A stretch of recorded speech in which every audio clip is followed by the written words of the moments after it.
ದೆಹಲಿ ವಿಧಾನಸಭಾ ಎಲೆಕ್ಷನ್ ಬಳಿಕ ಇಂಡಿಯಾ ಮೈತ್ರಿಕೂಟದಲ್ಲಿ ದೊಡ್ಡ ಬಿರುಕು ಕಾಣಿಸ್ಕೊಳ್ತಾ ಇದೆ. ಲೋಕಸಭಾ ಚುನಾವಣೆಗೆ ಅಂತ India alliance ರಚನೆಯಾಗಿತ್ತು.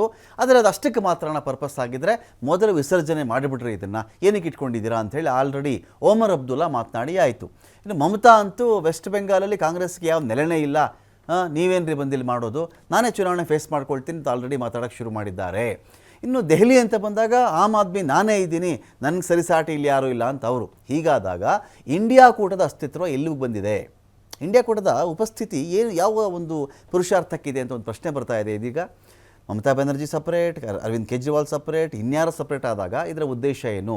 2026ಕ್ಕೆ West Bengal election ಇದೆ. ಹರಿಯಾಣ ಎಲೆಕ್ಷನಲ್ಲಿ ಕಾಂಗ್ರೆಸ್ಗೆ ಮಿತ್ರ ಪಕ್ಷ ಆಪ್ ಸಹಾಯ ಮಾಡಲಿಲ್ಲ. ಇದಕ್ಕೆ ಇದೇ ಸೇಡನ್ನ ದೆಹಲಿಯಲ್ಲಿ ತೀರಿಸ್ಕೊಳ್ತು ಕಾಂಗ್ರೆಸ್. ಇದೀಗ ಕೇಜ್ರಿವಾಲ್ಗೆ ಕಾಂಗ್ರೆಸ್ ಇಲ್ಲಿ ನೆರವಾಗದೇ ಇರುವ ಮೂಲಕವಾಗಿ ಕೇಜ್ರಿವಾಲ್ ಸೋತರು. ಏನೇ ಆದರೂ ನಾನು ಏಕಾಂಗಿಯಾಗಿ ಹೋರಾಟ ಮಾಡ್ತೀನಿ ಅಂತ ಮಮತಾ ಹೇಳ್ತಾ ಇದ್ದಾರೆ. ವೆಸ್ಟ್ ಬೆಂಗಾಲಲ್ಲಿ ಕಾಂಗ್ರೆಸ್ಗೆ ನೆಲೆ ಇಲ್ಲ ಅಂತ ಅವರ ಒಂದು ಮಾತಿದೆ.